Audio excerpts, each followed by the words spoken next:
Yeah, so anyway, as I was saying, you took the test, and maybe you didn't do as well as you hoped. How can you save your grade? So there are extra credit options, and one of them is a video report, which is actually quite fun. You can do 2 of these for, these are 5 to 10, these are test points of extra credit. That means like if you miss 10 questions, you can recover by doing 2 video reports. You guys gonna be paying attention now, or are you gonna be paying attention when you watch the video later? Hey, you guys. Think you guys need to watch this? So the extra credit video report is basically, because you all have different interests, and I've collected a bunch of videos of documentaries and things that you can look at and watch and then write a little report on.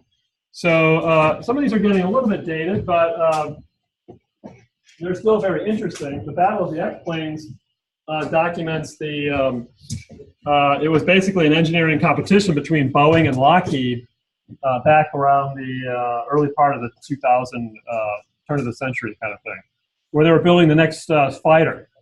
And it's a really great look at what aerospace engineers do. If you're interested in aerospace engineering, these guys coming out next week are going to be touching on some aerospace stuff too. But anything, there's a lot of different. But what's cool about it is that you just see a huge engineering effort. A lot of people on a team coming together, both at Lockheed and at Boeing. It's a fantastic film. You can watch that. There's a bunch of other things on building bridges. There's a Car of the Future. There is our own NPC team in 2001 taking on 4 other college teams and winning on Discovery TV. That video is there. There's some other things.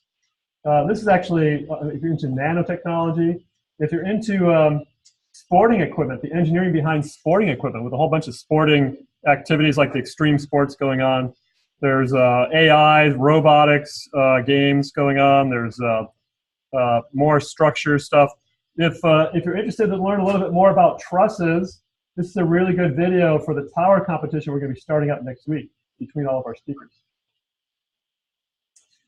An interesting film last year I saw, an ancient computer from antiquity, I think that Archimedes made. More on drones.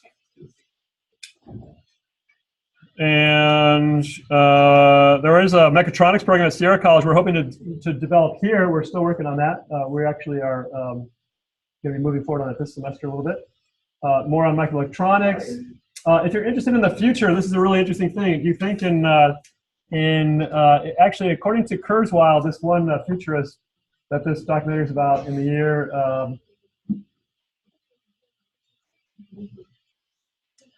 13 more years, he predicts.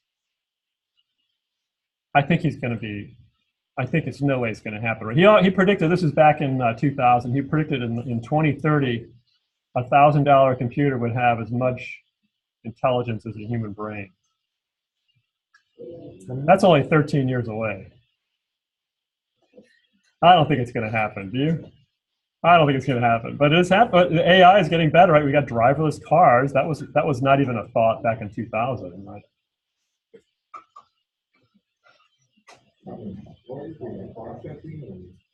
In terms of processing, and yeah, in terms of like storage and processing. In terms of like computational ability. And his point is actually that computers are sort of doubling every like 18, the power of computers is sort of doubling every 18 months. And if that continues, in 13 years, you have, already we've got driverless cars, but if you keep doubling, every 18 months in 13 years, that's at least another maybe, 10 doublings or 9 or 10 doublings, you can actually have close enough to the human computing ability at that point. So, and the consequences of that are debated in this film. It's called Transcendent Man. And it's a fascinating story documentary you might want to watch as well. So they're all very interesting. And if you know of some that I might want to consider adding, then please please forward it to me, and I will do it. I've been recording these. I get it on Netflix. I record it, and then I just post it here, so you don't have to take anything out. It's all there. Just click on the link, and you can watch it. Yeah.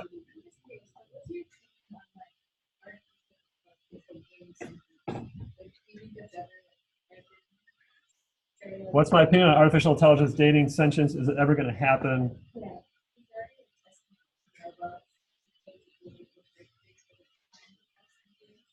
I think it's going to happen. I think it's going to happen. But, you know, it's really unclear how it's going to happen. Like, if you ask, is like Microsoft Windows going to be like a human, I'd say no. But there are other technologies, you know, that people are developing that are maybe more organic-like. You know, neural net technologies sort of model the human brain. There's, you know, I think there's probably going to be some artificial life like that. Yeah, and we're going to actually start. I mean, I was reading, so we're going to have to start debating the ethics of like how we treat artificial life forms. You laugh.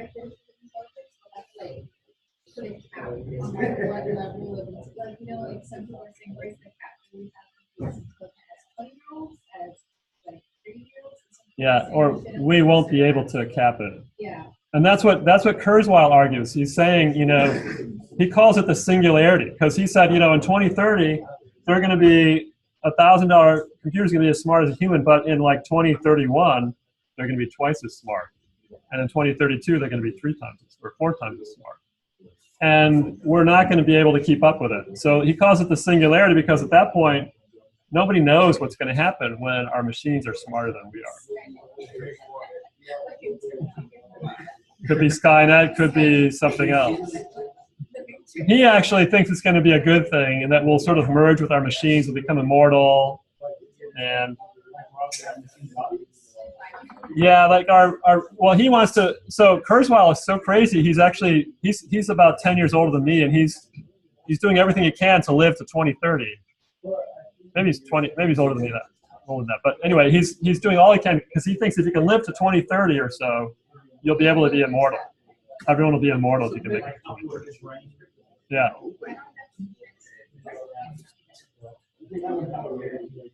Yeah, so anyway, all you got to do is watch these and then write a 1-page paper about it. The first half is what you saw, summarizing the contents of the film. And then the second half is what you thought about it, your opinions about it, how you felt about it. And that will give you 5 points. You can do another one for an extra 5 points. And you can just watch them all because they're really interesting, but only 10 points extra credit. Is there a turn-in option for that? Is there a turn-in option for that? Yeah, I think it's this assignment. Yeah, you do a file upload. If you do a second one, just add it to the first one. So just turn in a 2-page upload instead of a 1-page upload. But you only can turn in 1 file, I think. Another thing you can do is, for extra credit is, well, I haven't found out about this yet, but I think there's going to be a open house at San Jose State. And also what we've done in the past is Santa Cruz has a mechatronics class, 10-week insane class where they build a robot and have a competition after 10 weeks. And they have a great, it's in a lecture hall, a giant lecture hall with hundreds and hundreds of people watching. It's like BattleBots at Santa Cruz. So, and San Jose State often has an open house. I got to find out about when those are, but if you go on those, you can get 10 points at either one of those. So that gives you extra points. You still got to read the book. You should still read the book. So you want to do well in those other tests. You want to get a good grade. But there's a lot of extra credit you can get just by doing those things.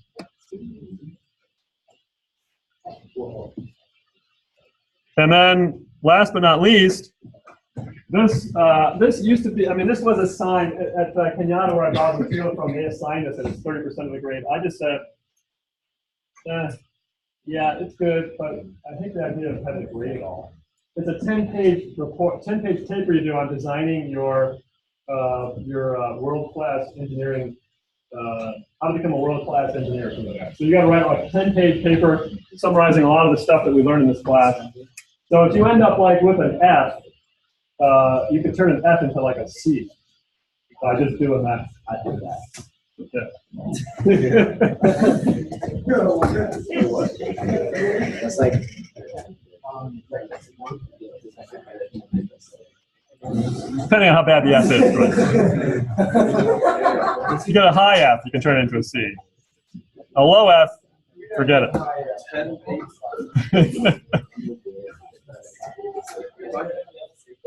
Okay, so those are some options. Any questions on that?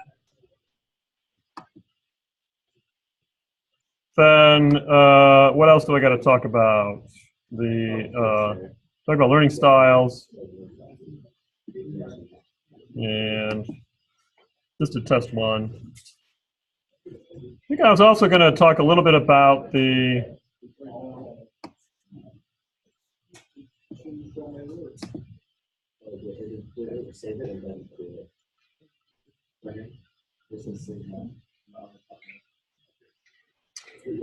we're going to be doing a bamboo tower competition next week, I think. Although with all these speakers, I'm not quite sure yet. Because I think if it all goes well, I think we're going to get Veronica Hacker coming here on Thursday. She teaches our engineering graphics class. Is anybody taking that right now? Yeah, she's teaching it online right now in the fall, and she's also teaching it in the spring. And if you're a mechanical engineer, that's a really good class to take next semester if you can, depending on how you are, where you are in the math and everything. If you're really struggling with math, you might want to wait a little bit. It's going to be around a while anyway. Yep. Yeah, next semester will be in class, but we might have an online option as well, but it'll definitely be a classroom version in the spring. And she works for a company up in Morgan Hill, where they do something like helicopter. It's like for the Navy or something. It's like helicopter controls or something like that. And she'll be talking a little about that and her experience in engineering. We got the General Atomics guys coming out on Tuesday with Rachel, former student, and working on Predator drone stuff. And then I currently have booked, but maybe I should postpone it. I'll have to sort of see how we're at. Matthew Kyler, who teaches the MATLAB class, to talk about his civil engineering degree. So a lot of speakers coming, although I might stretch out Matthew a little bit. We'll see how that goes. But anyway, we're going to start this, depending on the timing, next week, hopefully. And you're going to build a bamboo tower to support as much weight as you can. That is at least, the weight has to be at least 18 to 24 inches off the ground. And so if you're getting kind of worn out by the MATLAB stuff and the computational stuff, which maybe not everybody's thing, this is going to be more of a hands-on thing where you get to sort of design a structure to support weight. And just some examples there. This is why you might want to watch that video on the truss, which I showed you on that extra credit video part. You can watch that video. It's just a 30-minute video. It explains how trusses work and how a lot of the great structures that use trusses have been designed over the ages. It's a pretty fascinating look at a really important topic in civil engineering. Matthew Kyler, by the way, the civil engineer coming is a structural engineer. So he actually, he does that all the time. He looks at the structural supports in homes and buildings and makes sure that they're adequate for the load they have to support. And he also has, I was explaining in the back there that he had this interest in like Renaissance art and stuff. And when he was in college, he studied Italian language so that he could spend a year abroad in Italy. And he ended up doing some engineering work over there for people that were restoring like Renaissance era structures like in Venice or Rome or something like that. So pretty awesome experience. He's going to share that with you. And what he's doing today, which is a lot of consulting stuff he has. That's our civil engineering component that's coming up. So we're going to take quite a different turn in the next few weeks as we go into building this thing. You'll have a couple weeks to build this in class, hands-on, working with the bamboo and gluing it together and testing it and getting it ready for the competition. So that's coming up. And anyway, so finally, there is a lecture here on maximizing your classroom experience and your work with teachers.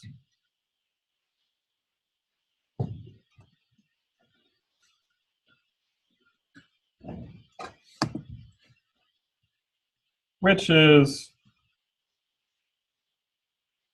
fairly straightforward.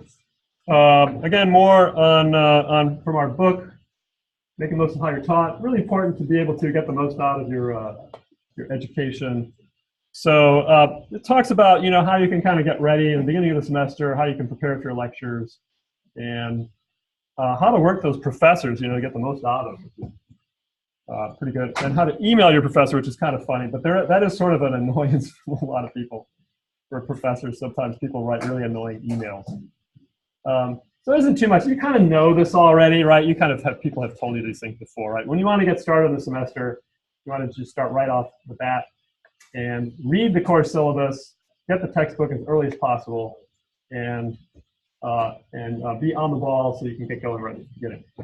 So, you know, lectures are this thing you're going to get a lot of if you're going to be an engineer. You're going to sit through a lot of lectures in physics and math, and chemistry, and engineering. And a lot of these lectures are really mentally challenging to kind of keep up and on top of it and really, you know, track those things. If you're not on the ball, it'll just wash right over your head. So one thing you can do is before the lecture, you know, you can prepare for the lecture by reading the text, warming yourself up, looking at problems that you're going to be solving, journaling some of that stuff so you have records of it. And that way, the lecture is a reinforcement rather than, you know, the first time you see something. It just happens all the time. I give a lecture in my engineering statics class. And, you know, people just like really confused when they see something and I'm explaining it verbally. It's much better if you can read the textbook for what the lecture's gonna be on before the lecture.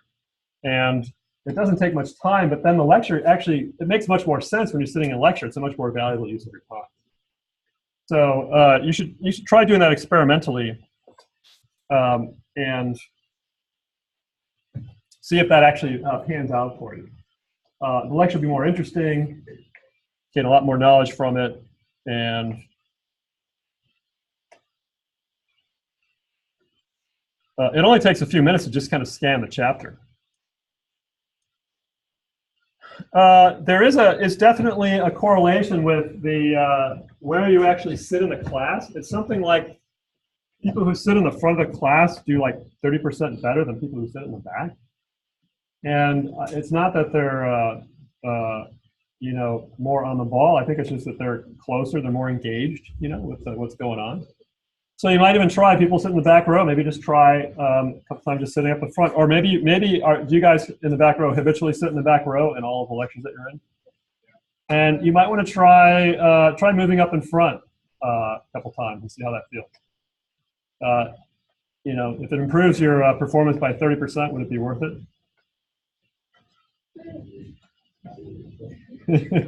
Maybe.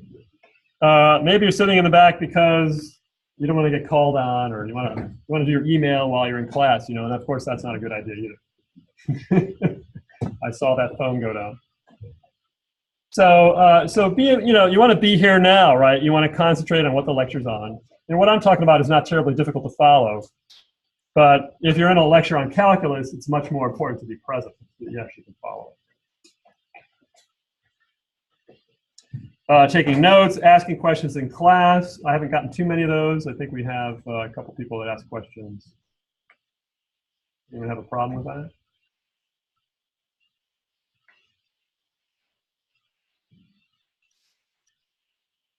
Questions?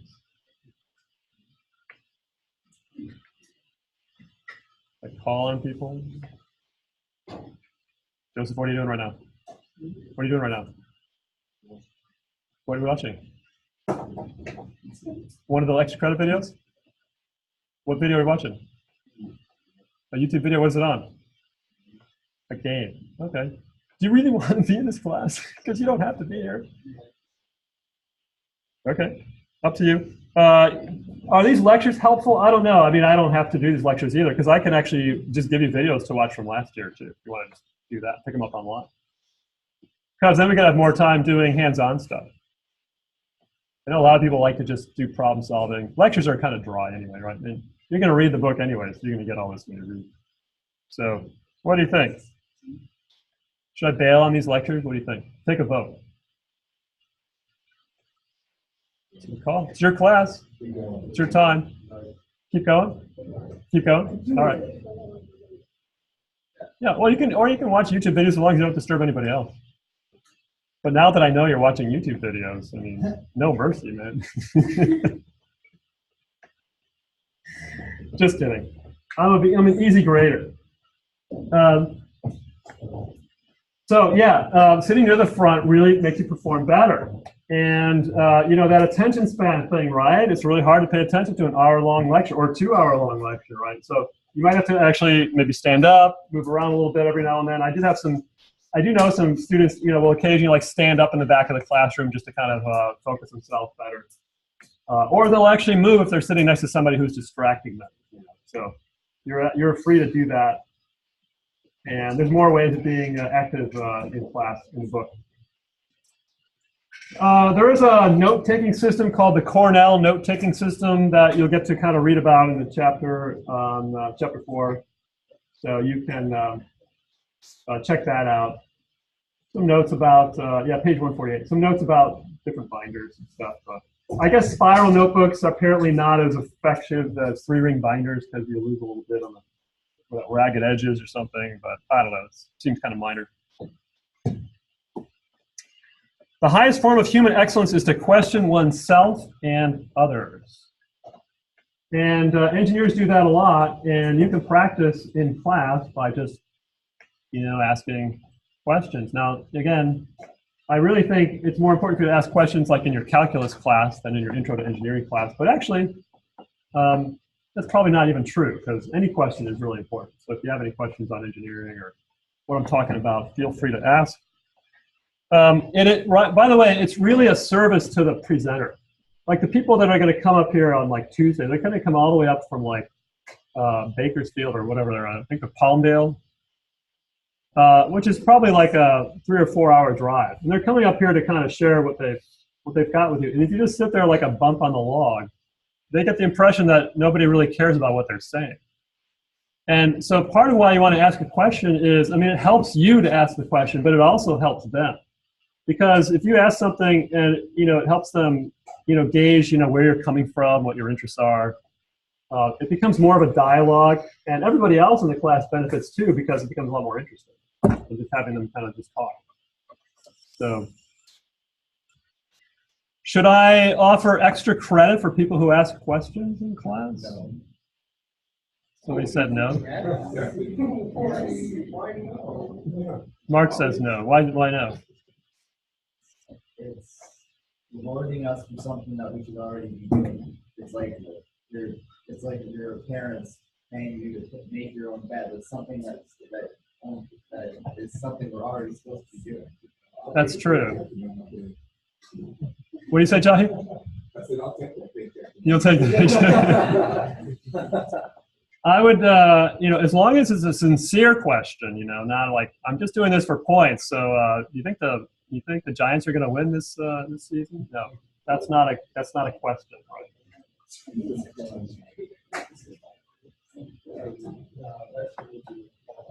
No, that won't count, right? It has to be related to the topic that they're talking about. And the problem is I still haven't had time to memorize all of your names yet. I'm really embarrassed. But I've had a pretty rough start of the semester. My mom's been in the hospital for the last almost 3 weeks. And I've been spending every other night there and not getting a whole lot of sleep. So I'm kind of fried. And I have been, but that should be changing because she's in a better place now. She moved to a rehab place, so that should be better. But so I am going to start working on your names finally. But if you do ask a question, I might not know who you are. So in that case, maybe what you'd have to do to get your extra credit, you have to remember what your question was. You have to remember what the answer was, and you have to email me that after the presentation. Does that sound good? To get your extra credit points, because I still don't know who you are. Sounds fair? Okay. Let's try that. You got to do a little work then. So there's kinds of questions you can ask, memory level questions, just kind of clarifying maybe what they're saying. The more interesting questions might be, you know, why, how. I will, after lecturing for a while in my really dry engineering classes. I mean, they're really cool engineering classes, but they can get kind of heavy. People will often go, you know, why is this important? People will go, why is this important? Why is what's going on back in the room important? You're asking questions. Good. But you're supposed to ask questions of the teacher, though, not of like your partner. Good. What was the question? You mind sharing it?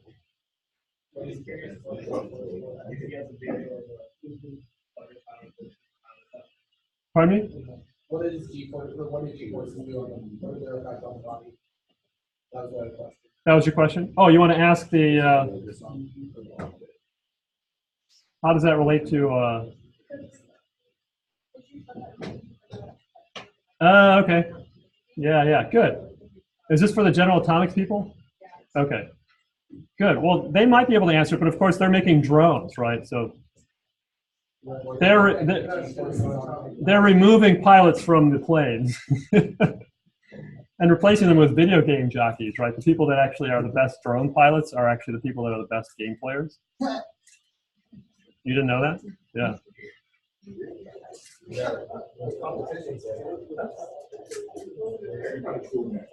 Yeah. Are they? Yeah. Wow. What is it? Formula One, they have Formula To drive Formula One cars. No kidding. Wow. Yeah. You know about G-forces, though, one thing I've heard is that women can withstand higher G-forces than men. Like, there's a point where everybody, like, if you're a pilot, you black out. But I think the flight suits have pressurized, so they actually keep you from losing. The problem with G-forces, I think they, like, it's like, it'll feel like you have more gravity pressing down on you. And I think it maybe lowers the blood into your head or something, so then people black out with G-forces. But women apparently are better at withstanding more than men. So they can actually be better fighter pilots than men.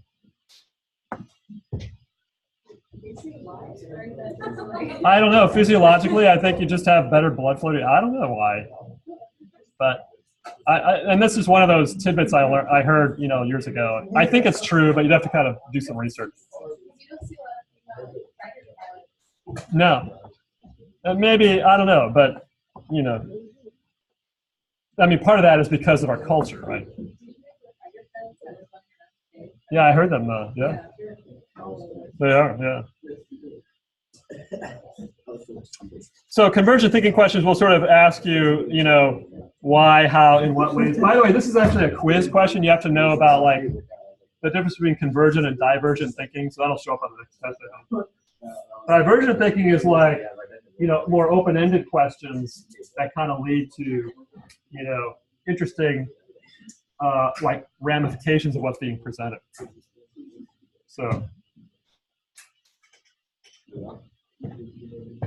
So I guess, you know, what are the effect of G-forces on the body? Would that be a convergent or a divergent question? Yeah, convergent because you're trying to get to the answer, right? And divergent is more like, anyone want to ask a divergent question? Related to the topic at hand. Imagine Socrates is still alive today. Imagine that, yeah, imagine that everybody asked the question on Tuesday. It would be a long-ass presentation. Answers. Yeah. Oh, and then there's evaluation questions. Defend, judge, justify. What is your opinion? This kind of relates to that levels of understanding that we talked about earlier. And that some of the highest levels of understanding are more like in the evaluation kind of phase. So like in your engineering education, in the beginning, the classes teach you some of the basics, you know, you're learning the basic physics and you're applying things at different levels. But like towards the end, you know, when you learn like circuit design and stuff, they might ask you to evaluate, you know, should we use a, you know, raster technology for this display or some other, you know, organic thing? And you have to evaluate two wildly different things and kind of figure out maybe which one would actually be more appropriate for the problem that you're trying to solve. And those require a lot of broad thinking in different areas. So even like thinking about, you know, why are women better at withstanding G-forces than men might lead you into all kinds of biological things, or maybe just, you know, neurology things or whatever. But Then there's a section on what professors actually do, and apparently not too many people understand what it's like to be a teacher. They think, you know, we just show up and give homework and go home and sit back and watch TV all the time. But that's not true. We do a lot behind the scenes. There are professors that spend most of their time teaching. There are also professors that do a lot of research. And when you get to the university, there's usually a research requirement for all the professors to have. So professors are doing some kind of research on the side, and they're doing that research with their grad students. So these are the people that already got the bachelor's degree, and they're going to be working on maybe like a PhD or a master's degree. And the professor kind of guides them through their research to kind of advance the knowledge of some subject area that they're interested in. And that's what they'll actually be doing. And then there's also like a service requirement, service to the campus, service to the community. So these are some of the things that my colleague at Kenyatta College, or now Skyline College, wrote up in terms of what teachers do. We have to go get supplies. I've got to go buy a bunch of bamboo in the next week so we can be ready for the competition. You're supposed to actually know the stuff that you're talking about, which is not always true, sorry to say. You got to have a lesson plan. You got to know what you're doing. You got to make quizzes. You got to have office hours. You're supposed to be positive all the time. You got to develop curriculum, which takes a lot of time. That means like all the stuff we're doing on that, like that lab that, you know, was really hard. You know, you have to develop these things and kind of figure out how they work and then how well they work and then like improve them for next time. You have to well, there's mentoring. A lot of people have questions about what you should be doing for your education or what school they want you to go to, or should I take this internship or not? That's similar to advising. Assessing. At the end of the semester, we got to figure out like how well the class performed in sort of helping people meet the objectives of the class. And then teaching methods. I am also I am developing curriculum, and I've been mentioning this mechatronics program. That's another thing I'm doing this semester, just trying to get along the side of my teaching. We're trying to develop the workforce study for a technician training program in mechatronics or robotics automation type technology. Did I share with you that I went to Taylor Farms a couple weeks ago? I don't think I told you guys that. That's another thing I get to do, right? I get invited for tours and stuff, and this is actually a great time. Maybe I'll just pull up these photos, except you know what? Let me see. I've got to hide this because I've got some photos of my mom on there. So this is Taylor Farms. It's their processing facility in Salinas. It's on Abbott Road, I think. And they churn out like millions, several million pounds of like lettuce and coleslaw and stuff every day or week, some huge number. And it goes to like restaurants, fast food chains, and everything. And this is a bin where like the lettuce comes in off the fields, like it's picked that morning, and it gets dumped into these things. It gets washed, and it goes through various cycles. We got to go tour. It kind of gets washed, and then kind of goes with these conveyor belts. We got to walk all around these things. This is some of the robotic stuff that they're doing. They have an auto palletizer, which we'll see that at the very end. But then the lettuce goes down these chutes where it kind of gets washed, and all this stuff is done, so much of it now is done with robotics, and the people are kind of working between the robots. Like this robot here is actually taking the bags. Some of these are actually videos. Yeah.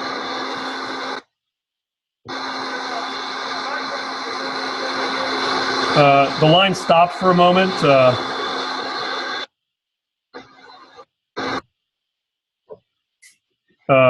Took a lot of video actually, but maybe we don't have to see the video. It's a little bit much. I got to kind of parse it down a little bit.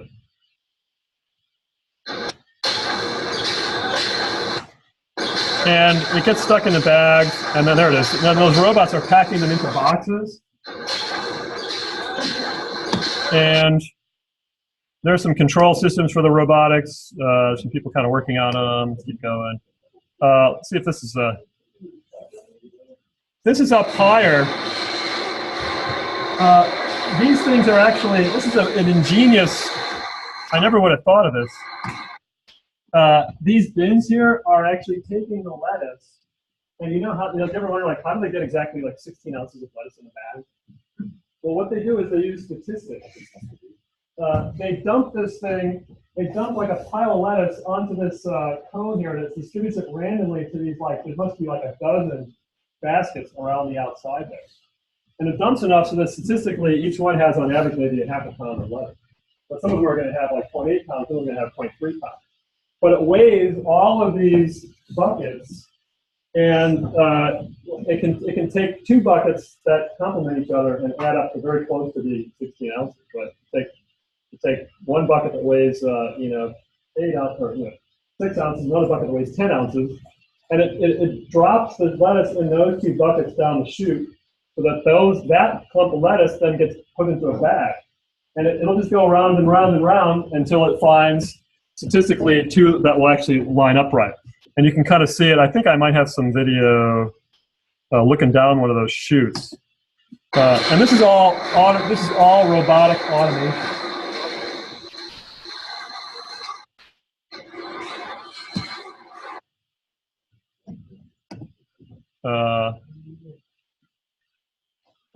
And then up here, we've got some the boxes are being created that the bags are going to go into, all using automation. Here we are kind of going another way through these things. I was fascinated by these things. It's just so amazing. And I don't know, at the end there is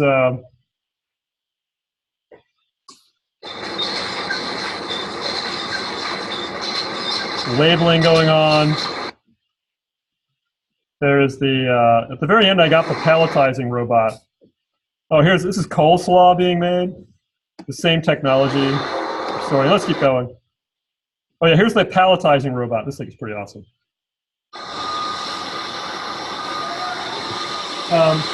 This thing is loading up all the boxes onto a pallet so they can load that into a truck. And while we were watching it, one of the boxes got flipped sideways, so it actually was a little bit off. But apparently, it made it okay.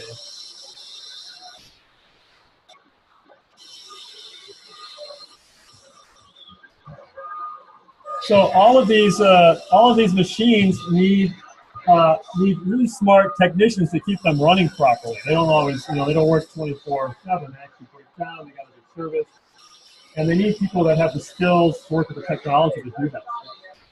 And it's not as good of a paying job as an engineer, but it's better than most other jobs that you can get. So it's something to actually kind of look into if you like working with technology. And then, it's a starting point. You can kind of often advance if you become really, really effective at what you're doing.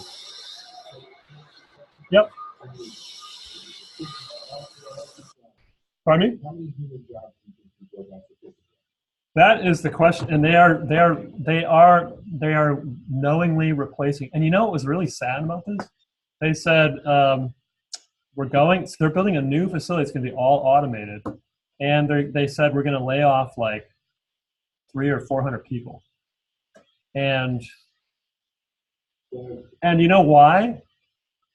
Because the minimum wage is going up to $15 an hour. It's pretty damn sad, right?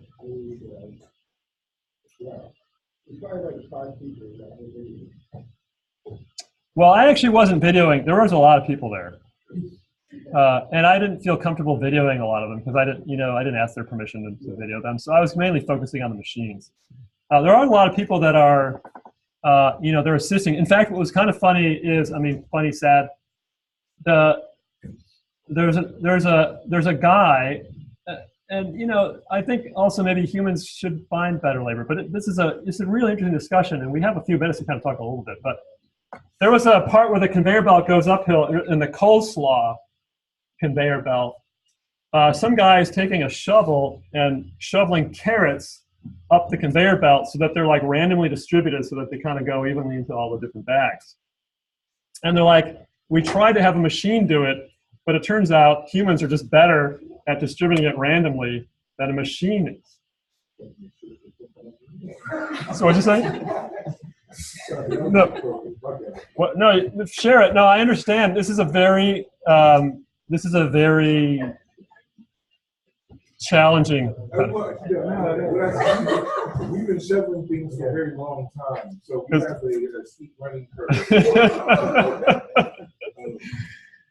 But then you realize, you know, a robot picking up heavy boxes, that makes sense, but you can have a person putting the bags in a box.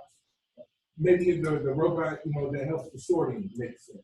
Yeah. But I mean, there's a lot of jobs that are gone, that are going to be gone. You said they have to lay off 300, 400 people. Yeah. And how is this part of engineering actually bettering mankind? Not the book. I'm completely, you know, I look at these things and I have the same feelings. And you know, you have to ask yourself too, though, are people, I mean, even the people that are, you know, if you're doing this, putting stuff into a box all the time, or people bending over and picking up strawberries every day, they're screwing up their backs, their life, you know, they got to get fed. But they're also, these are not,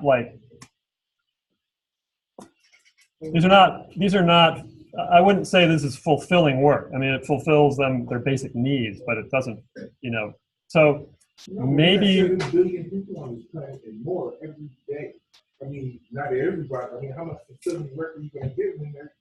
Well, building robots to take this is great discussion. Yeah, comment? Yeah, I was just wondering, you mentioned that it's like for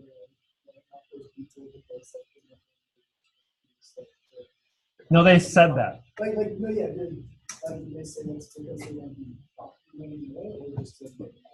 Well, I think when you do the calculations, if you're paying your employees $15 an hour, 300 employees, or purchasing some robotic system, you can get the same productivity or more with less. So it's just clearly a bottom line calculation. If you don't make sense, because whenever minimum wage goes, like whenever minimum wage goes up, everything else goes up. And exactly. Yeah. So what if they raise the minimum wage, they're going to still be making millions and millions of dollars every year. Because they're going to raise the price of the lettuce, obviously, and I'm still right. They're just using that as an excuse. Not necessarily. No, I mean, the robotics might allow them to keep the same price of lettuce. Right. Yeah. So let me just say one thing about this. And remember we talked about Kurzweil and how in 13 years a $1,000 computer is going to be as smart as a human being. I mean, it may not be that smart, but it's probably going to be pretty smart in 13 years. Imagine if we're got driverless cars now, what's going to happen in 13 years? Well, a lot of venture capitalists in Silicon Valley who are funding all this technology and stuff are like, yeah, what are people going to do? And how are people going to feed themselves?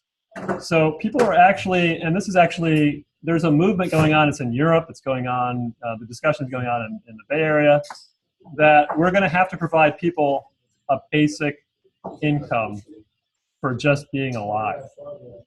People are just going to get paid because they got to feed themselves and they don't actually have to work. And that is a transformation that we actually have no clue what to deal with. What are we going to do? What would you do if you got a paycheck? Would you just play video games all day? What would you do if you didn't have to work for a living? Would you get tired of playing video games all day and go out and build something just because you thought it was cool? This is something that you guys are going to have to deal with. And I'm, probably going to see some of it in my lifetime, but it's going to be more of an impact on your lifetime. Sorry? I mean, people are just experimenting with the idea of giving people a basic income and seeing like $1,000 a month, enough to survive on, and seeing. Not here, no. What should it be enough to survive on? Or, I don't know.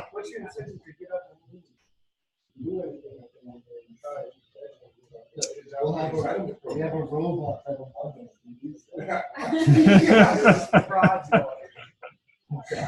Anytime you start talking about this, these questions are looming, right? And they're going to have to be dealt with. Otherwise, things are just going to fall apart. Someone actually made this great. They were looking at like the rise of like opioid deaths and stuff in the Midwest and all around the country, and looking at all these things are trends of what's going on in our society, jobs being outsourced and all that stuff. And his quote was, if the present trends continue, the humans are going to rise up before the robots do. Because you can't have everybody starving, right? People have to get fed. They have to have something that makes their life worth living. Maybe all of our jobs become like jobs. Maybe all of our jobs will become like video games, yeah.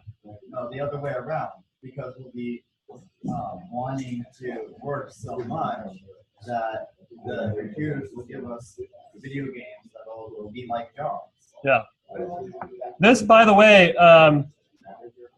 there was a class that was I took a few years ago, and I'll see if I can dig it up. I don't know. I don't think it's being offered anymore, but it was called More or Less Than Human, and you actually got to look at a lot of these future kind of ethical issues that are coming up. And it's really worth. We can't do it justice in this class, but I think my lecture kind of got sidetracked with some divergent questions.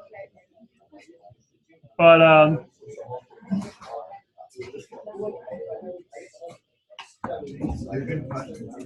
they are interesting questions, and maybe you can ask some questions kind of like that when the General Atomics people come by. Don't put them on the spot, but they might have some interesting thoughts on that as well. That's a different situation. They're a higher tech company as opposed to agricultural. Right. Companies have but designed for low education or low labor type of work. I mean, unless you're a bolt fitter for General Atomic, those are probably the only non-high skilled jobs they have. Yeah. I went on their site and was looking at whatever jobs they have right now. And I mean, out of their San Diego office, they got 6 different positions released for electrical engineers right now. Yeah. So, but that's I'm not talking about. That's a good point. No, that is a very good point. You know what I mean? I'm talking about folks out here. And other, there's other. There are other trends where a lot of farm workers, children, farm workers are telling their kids, don't go into this business. It kind of sucks. And farming is hard work. So it is. It's, unless you love it, it kind of sucks. Yeah. I have a lot of family in agriculture. Do you? Yeah. My uncle, he owns like a lot of land, and he works with Taylor Farms. Huh. And I just find it fascinating that eventually field workers will probably be replaced by people too. Robots. Yeah, robots. Yeah. Yeah, robots. And it's interesting. You know how you're talking about divergent thinking? We were talking about that in our English class. We watched a TED Talk. Apparently, divergent thinking is becoming less prominent. Huh. Like when you're younger, they have this test, and then you can be normal level or genius level. Yeah. And younger kids can be genius level. Wow. Like kindergarten, right? Yeah, sure. Because they always ask why. Yeah, they follow this group of kids and they stay on the specific batch, and they after once they reach 8 to 10, they tested them again. It went down, and then they became 13 to 16. Went down further. Further. Yeah. That's where those kids were. I think they were in London. Yeah. Western. But then once they become engineers, it goes up again. Probably. I know, it's just also well, it depends on whose parents cultivated that divergent thinking from that young age. Yeah. And apparently, there's a rise of ADHD, the United States too. I have it. Yeah. And just anxiety in general. I think the computers are computers are kind of just screwing us up. They're saying that like that. I would love to, I could, one of my daydreams is to just quit my life and go work on a commune and just grow plants with my hands, Yeah, kind of it leaves. I think in some ways we'd be a lot happier. Yeah. That's just crazy though, all those machines. I didn't think it involved that many that much machinery. I always imagine. It is. It is. I mean, there's a lot of Do people in there, and there's a lot of work. I mean, Apple's made a couple manipulating of those machines. machines in China that are completely automated. Like they have no workers really at all. Wow. Yeah, Go on Vice News. it's funny because Go on like Vice we News, refer to look at them Vice as like News. the They had a- completely American. Well, that's why, a lot of those jobs are coming back here because it's cheaper to just use robots in the US than actually Yeah. ship stuff over there and then have it shipped back. Yeah, exactly. Yeah. Because if you're having an automated factory, what's the point? Doesn't really matter where it is. Exactly. Yeah, Yeah.